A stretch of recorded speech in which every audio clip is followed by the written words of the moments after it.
key to your message was how we need to improve connectivity in order to uplift millions of people across the continent from poverty level. Tell me how you see that happening. Yeah. Look, I think the recognition is that there's a reservoir of untapped potential in the people that are not connected.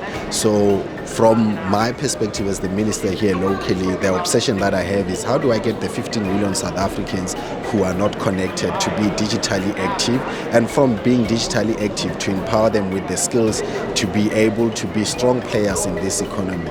The key aspect is removing the barriers to access. Access is a major issue in South Africa, and what we are trying to do is find solutions of broadening the space to get access.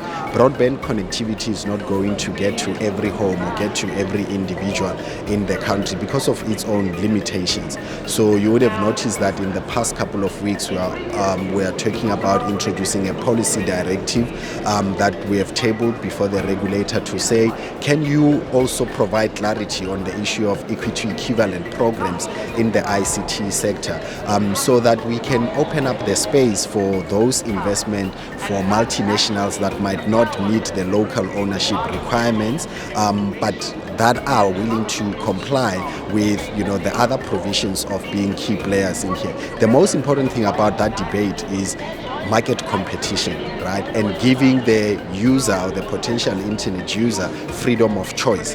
But it has to be in an equitable manner so that we don't harm the players that are already into the sector.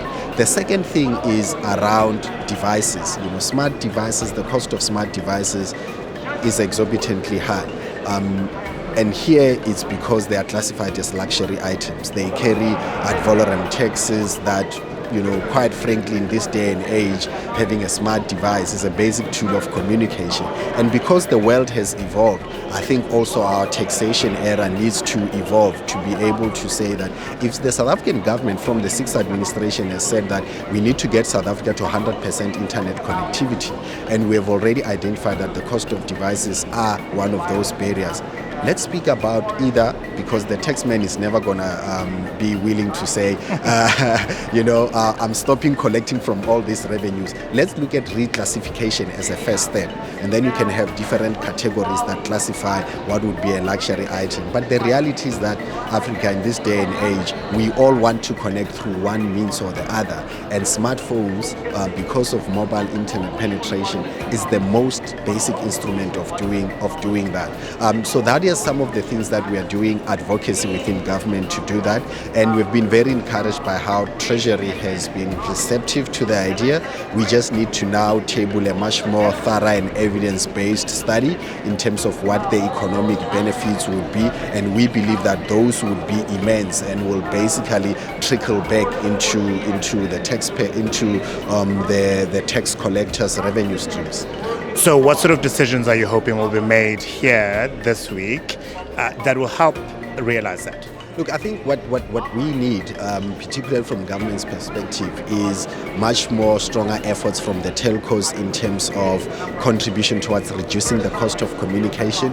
We know that it is business driven, but if more and more people are not finding it affordable to communicate, their future will look bleak, right? If more and more people are not able to afford devices, their future will look bleak. But in a more affordable economic space, we can tap into the potential of those, more than 50 million people on the continent who aren't connected.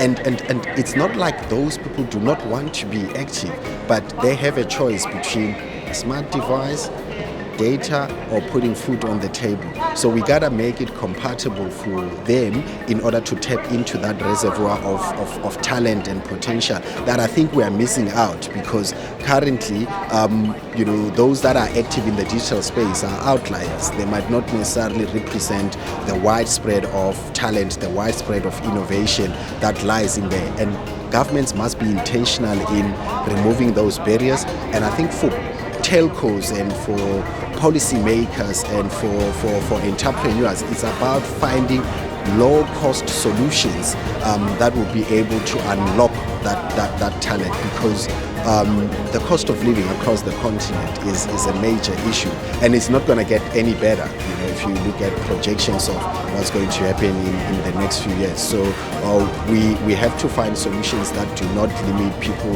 from making the choice of connectivity and survival. Let me ask this as a parting question. This is the first Africa Tech Festival with you as Minister of Communications and Digital Technologies. What are you excited about the most about this festival?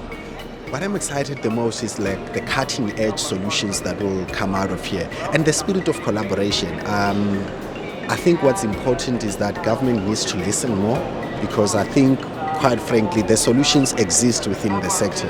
The key thing is finding balance between the role of government and the practicality of the solutions that are in there. But I think the primary thing is government doesn't have the resources to initiate all these studies, to find all these cutting-edge solutions.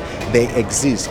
It's about how do we leverage the partnerships that exist and bring the relief to the most important constituency, which is unconnected, poor individuals who want to play a stake in the digital economy. And also, how do we create the conducive environment to attract the investment that we need? We speak a lot about establishing South Africa as a hub for technological investment.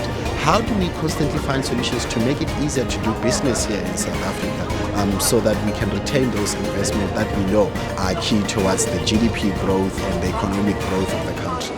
Minister, thank you very much. I know you've got a busy program ahead of you. Lovely, lovely chatting.